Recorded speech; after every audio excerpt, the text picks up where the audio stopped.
আমরা স্নান করি কেন? আমাদের দেহটাকে পবিত্র করবার জন্য, তাই না? স্নান করি দেহকে পবিত্র করবার জন্য। কিন্তু এই স্নান বলছে বৈষ্ণব স্নান গঙ্গা জলে করবেন না, একজন ভক্ত স্নান যমুনার জলেও করবেন না। বলি এত পবিত্র পবিত্র হলি ওয়াটার আপনি বলছেন এখানে স্নান করবে না, কোথায় করবে? গঙ্গার জলেও করবেন না, যমুনার জলেও করবেন না, সিন্ধু কাবেরীর জলেও করবেন না। তাহলে কিসের জলে করবেন? বৈষ্ণব স্নান। বলছে বৈষ্ণবের স্নান করবার জন্য একটি জিনিস প্রয়োজন, বৈষ্ণব স্নান করবেন বৈষ্ণবের চরণ ধুলিতে। এই হচ্ছে আমাদের শাস্ত্রের সিদ্ধান্ত। দেখো বাবা, এই জগতে তিনটি বস্তু অত্যন্ত দুর্লভ। এই তিনটি বস্তু না হলে কেউ কখনো কৃষ্ণ ভক্ত হতে পারে না। তিনটি বস্তু দরকার কৃষ্ণ ভক্ত হওয়ার জন্য। সেই তিনটি বস্তুর মধ্যে প্রথম বস্তু, ভালো করে মুখস্থ করবে, মায়েরা মুখস্থ করো, তিনটি বস্তু দরকার কৃষ্ণ ভক্ত হবে, বৈষ্ণব হবে। তিনটি বস্তু দরকার, তিনটি, মাত্র তিনটি জিনিস দরকার, তিনটি। এই তিনটি বস্তু না হলে কেউ কখনো কৃষ্ণ ভক্ত হতেই পারে না। ভক্তির তিনটি বল, সেই তিনটি বলের মধ্যে প্রথম বল বলছে, ভক্তির প্রথম বল বৈষ্ণবের চরণ ধুলি। মুখস্থ করো, কি বললাম? বৈষ্ণবের চরণ ধুলি, বৈষ্ণবের চরণ ধৌত জল, আর বৈষ্ণবের বৈষ্ণব ভুক্ত উচ্ছিষ্ট, এই তিন সাধনের সম্বল। তিনটি বস্তু দরকার এই জগতে যদি কেউ কৃষ্ণ ভক্ত হতে চায়। এই তিনটি বস্তু বিনা কেউ কখনো কৃষ্ণ ভক্ত হতেই পারে না। দেখো এখানে এই যে শাস্ত্র লেখা আছে না, এই যে গ্রন্থ, এরকম বই পড়ে কেউ কখনো কৃষ্ণ ভক্ত হতে পারে না। বিদ্যা আছে, কৃষ্ণ ভক্ত হতে পারবে না। বড় বড় মহাভারত, রামায়ণ, বেদ, বেদান্ত শাস্ত্র সব অধ্যয়ন করে রেখে দাও, কৃষ্ণ ভক্ত হতে পারবে না। একজন পণ্ডিত হতে পারবে, অহংকারী পণ্ডিত। কালকে বলেছিলাম না 5টা অহংকার, তার মধ্যে একটা হচ্ছে বিদ্যার অহংকার, পণ্ডিতের অধিকার অহংকার বা বিদ্যার অহংকার। পণ্ডিত হয়ে যাবে, বেদাজ্ঞ পণ্ডিত, কিন্তু কৃষ্ণ ভক্ত হতে পারবে না। পণ্ডিত হওয়া সহজ, কিন্তু কৃষ্ণ ভক্ত হওয়া সহজ নয়। কেউ বইপত্র পড়ে পণ্ডিত হতে পারে, কিন্তু কৃষ্ণ ভক্ত সবাই হতে পারে না। কেউ বইপত্র পড়ে অনেক বক্তৃতা দিতে পারে, কিন্তু কৃষ্ণ ভক্ত কিন্তু এই জগতে সহজে কেউ হতে পারে না। বলো রাধে রাধে, প্রেম সে বলো। শুনেছ এ কথা কখনো? ভাগবত পড়ে পণ্ডিত হওয়া যায়, কিন্তু কৃষ্ণ ভক্ত হওয়া যায় না। আমাদের এই জগতের অধ্যায়নকে 3 ভাগে বিভক্ত করা হয়েছে। রজগুণের মধ্যে কেউ যদি ভাগবত পড়ে সে পণ্ডিত হয়ে যায়। আচ্ছা তোমরা রাবণকে জানো তো? আজকের এই তিথিতে রাবণ, হ্যাঁ, রাবণের মতো বেদজ্ঞ পুরুষ কেউ ছিল না, কিন্তু রাবণ রামচন্দ্রের ভক্ত ছিলেন না। স্বয়ং ভগবান প্রভু রামচন্দ্র পুজো করছেন,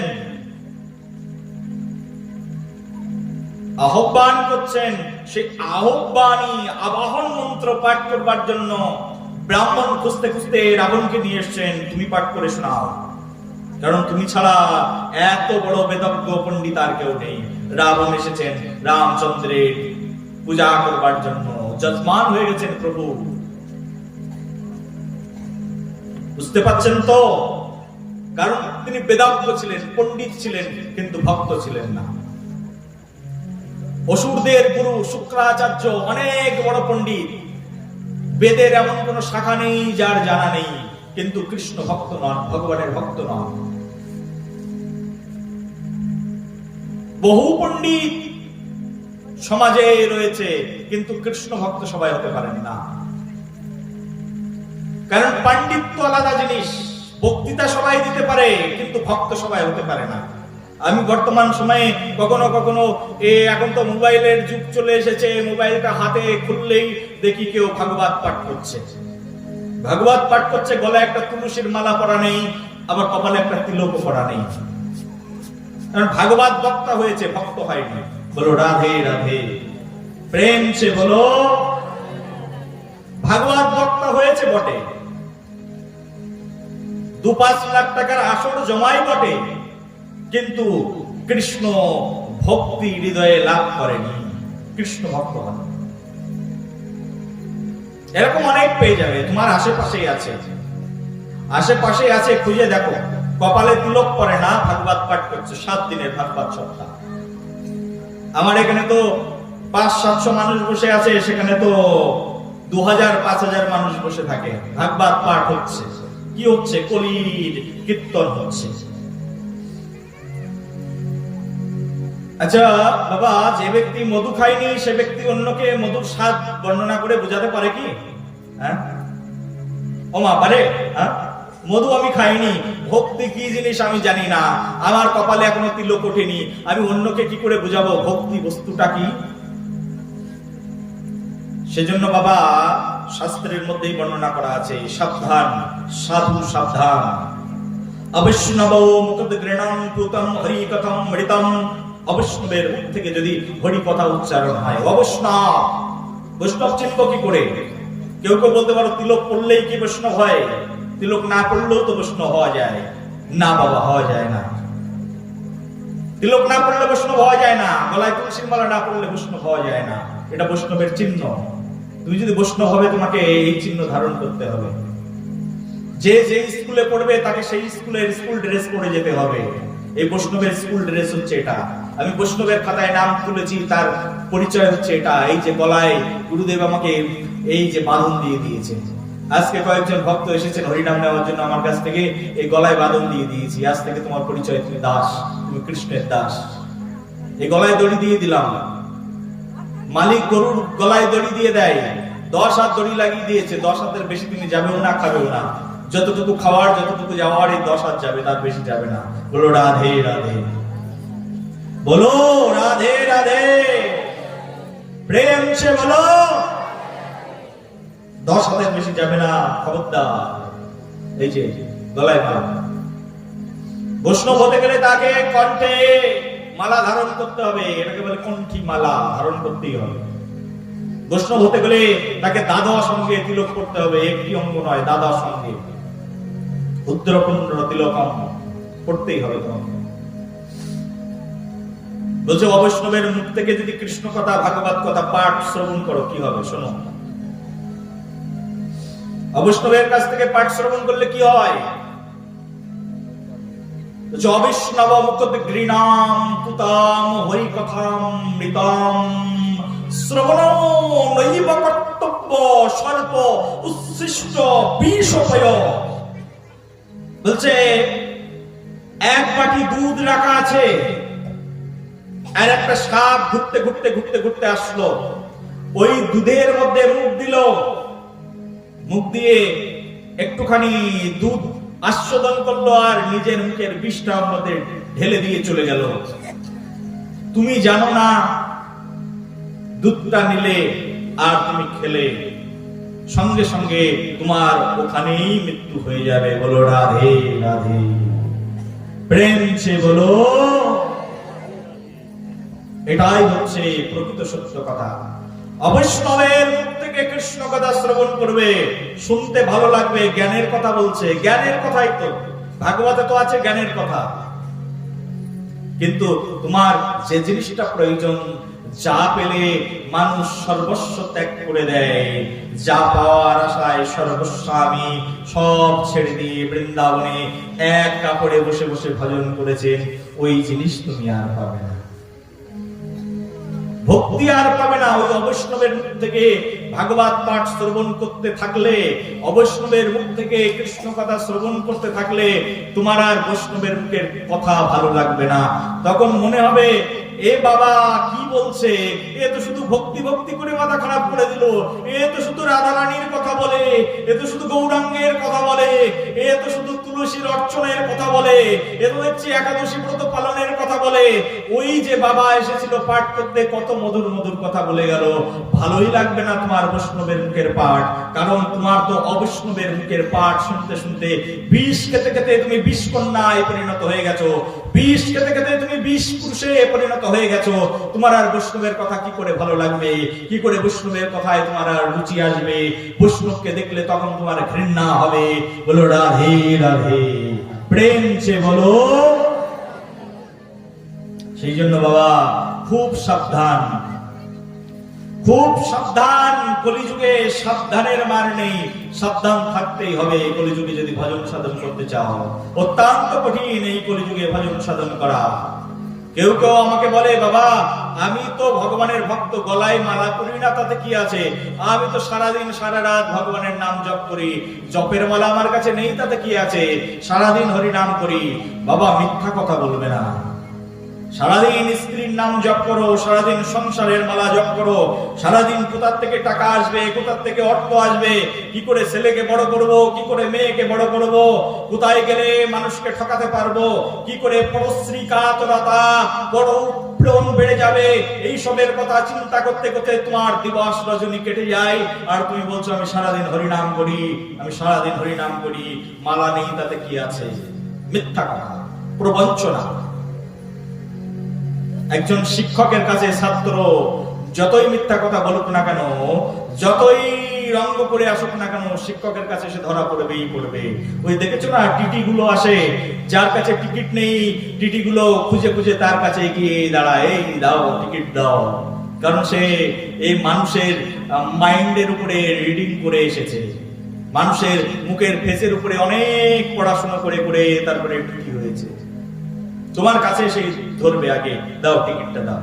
ওর মুখ দেখলেই বুঝতে পারে এই বেচারা টিকিট না কেটেই উঠেছে। তুমি কৃষ্ণ ভক্ত, গলায় মালা পরবে না। তুমি কৃষ্ণ ভক্ত, তুমি কপালে তিলক পরবে না। বলছে তিলক ধারণ না করে যেজন বৃথাই জন্ম তার, তার জন্মটা বৃথা। তুলসীর হার না পড়ে যে ছাড়, জমালয়ে বাস তার। শুনে রাখো, তুলসীর মালা যদি কেউ না পড়ে না, তাহলে তার জমালয়ে বাস হয়, নরকে বাস হয় তার। তিলক ধারণ না করে যেজন বৃথাই জন্ম তার, শাস্ত্রের মধ্যেই বলা হয়েছে। আমার মুখের কথা কিছুই বলছি না তোমাদেরকে, শাস্ত্রের মধ্যেই বর্ণনা করা আছে। সেই জন্য একজন বৈষ্ণব, একজন ভক্ত সনাতন কুলে জন্মগ্রহণ করেছে মানে সকালবেলায় উঠে স্নান করবে। দেখো মায়েরা, সকালবেলায় উঠে স্নানের অনেক মহিমা রয়েছে। সকাল সকাল স্নান করবে। কেউ মনে করো বাড়িতে বেশিরভাগ আমাদের কলকাতার মায়েদের কথা আর কি বলবো, সবাই ঘুম থেকে উঠে সকাল 10টায়, দাঁত মাজতে মাজতে অফিস থেকে ফিরে আসে রাত 8টায়, হোয়াটসঅ্যাপ চ্যাটিং করতে করতে বিছানায় বেড রেস্ট, তারপরে আবার একই। এই হচ্ছে জীবনযাপন। কিন্তু এটা আমাদের বৈষ্ণব সংস্কৃতি নয়, এটা আমাদের বৈষ্ণবীয় ট্রেডিশন নয়, বৈষ্ণবীয় কালচার নয়। একজন বৈষ্ণব, একজন ভক্ত সকালবেলায় উঠবে, খুব সকালে, সূর্য উদয়ের 1 ঘন্টা 36 মিনিট পূর্ব। এই মুহূর্তকে বলা হয় ব্রহ্ম মুহূর্ত। ব্রহ্ম মুহূর্তে উঠবে, ব্রহ্ম মুহূর্তে উঠে স্নান করবে, ব্রহ্ম শক্তি পেয়ে যাবে। নারী যদি ব্রহ্ম মুহূর্তে উঠে স্নান করে ভগবানের সামনে গিয়ে আরতি কীর্তন করে, তাহলে সে ব্রহ্ম শক্তি পেয়ে যায়।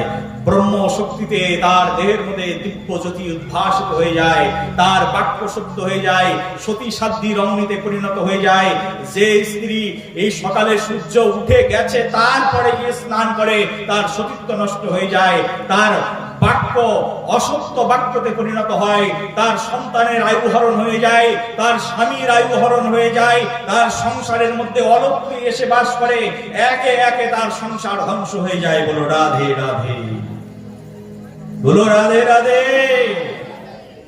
শুনে রাখো সত্য কথা, যে গৃহের গার্জিয়ান, যিনি পতি, গৃহের পতি দেবতা, যদি সকালবেলায় স্নান না করে যদি ভগবত ভক্তি অনুশীলন না করে, গুরুদেবের দেওয়া মন্ত্র না জপ করে, গুরু ভক্তি না করে, কৃষ্ণ ভক্তি না করে, তাহলে তার সংসার অতি তাড়াতাড়ি পতনের দ্বার প্রান্তে চলে আসে। তোমার ছেলে ইঞ্জিনিয়ার হয়েছে, কি হয়েছে? তোমার ছেলের টাকা তুমি ভোগ করতে পারবে না, তোমার ছেলেই তোমার নিজের টাকায় ভোগ করতে পারবে না। শুনে রাখো, কেউ কেউ, আমি তো শহরের মধ্যেই থাকি, অনেক ধনী ব্যক্তির সঙ্গে পরিচয় আছে, অনেক এডুকেটেড পার্সনের সঙ্গে পরিচয় আছে। বাবা আমার ছেলে না বড় ইঞ্জিনিয়ার, আমার ছেলে এমবিবিএস ডাক্তার, এই তো কিছুদিন আগে নিটে পাস করেছে, এমবিবিএস ডাক্তার হয়ে গেছে, এখন ভালো টাকা ইনকাম করে। বাবা তা তোমার কি, তুমি কি করো? বাবা টাকা ইনকাম করে সব ঠিক আছে, মাঝে মধ্যে ছেলে আসে দেখাশোনা করতে, কিন্তু ছেলেটা একটা অসৎ সঙ্গের মধ্যে পড়েছে, এমন একটা নারীর সঙ্গে সঙ্গ হয়ে গেছে যে সেই নারীর জন্য সে আমাদের সঙ্গে সম্পর্কটাই কেটে দিয়েছে। এই তো এটাই হচ্ছে তোমার কর্মফল। তুমি তোমার ছেলেকে ডাক্তার বানিয়েছ, কৃষ্ণ ভক্ত তো বানাওনি। মাঝে মধ্যে 2-1 টাকা পাঠায়, ওই ছেলের টাকা আছে আর ওতেই তার সুখ ভোগ করতে পারে না। ছেলের টাকা আছে, আমার ছেলের প্রচুর টাকা, ছেলের 5টা বাড়ি, আরে 5টা বাড়ি ছেলের, তাতে তোমার কি? তোমার কিসের সুখ? সেজন্য বাবা কৃষ্ণ ভক্ত হওয়া চাই। সুখ সুখ করে কাঁদিও না আর, যতই কাঁদিবে ততই ভাবিবে, ততই বাড়িবে হৃদয় ভার। আপনারে লয়ে বিবৃত রহিতে আসে নাই কেউ অবনি পড়ে, সকলের তরে সকলে মোরা, প্রত্যেকে মোরা পরের তরে। পরের জন্য কাজ করো। একজন স্ত্রীকে সেই জন্য প্রতিদিন সকালবেলায় ঘুম থেকে ওঠা উচিত। সকাল সকাল ঘুম থেকে উঠে আগে স্নান করা উচিত, স্নান করে তাকে রান্না করা উচিত। স্নান না করে কোন স্ত্রী যদি তার স্বামীকে রান্না করে খাওয়ায়, স্নানহীন অবস্থায় যদি রান্না করে খাওয়ায়, স্বামীর আয়ু হরণ হয়ে যায়। স্ত্রী যদি রান্না করে তার সন্তানকে খাওয়ায় স্নানহীন অবস্থায়, বলা হচ্ছে তার সন্তানের আয়ু হরণ হয়ে যায়, অপযশ কীর্তিত হয়, সমাজে বদনাম হয়, কলঙ্ক হয়, এবং সমাজ চোরচাট্টায় পরিপূর্ণ হয়ে যাওয়ার আজকের সবচেয়ে বড় কারণ হচ্ছে এই অসচেতনতা। কেউ এইগুলোকে মানে না, এটাই হচ্ছে সবচেয়ে বড় কারণ।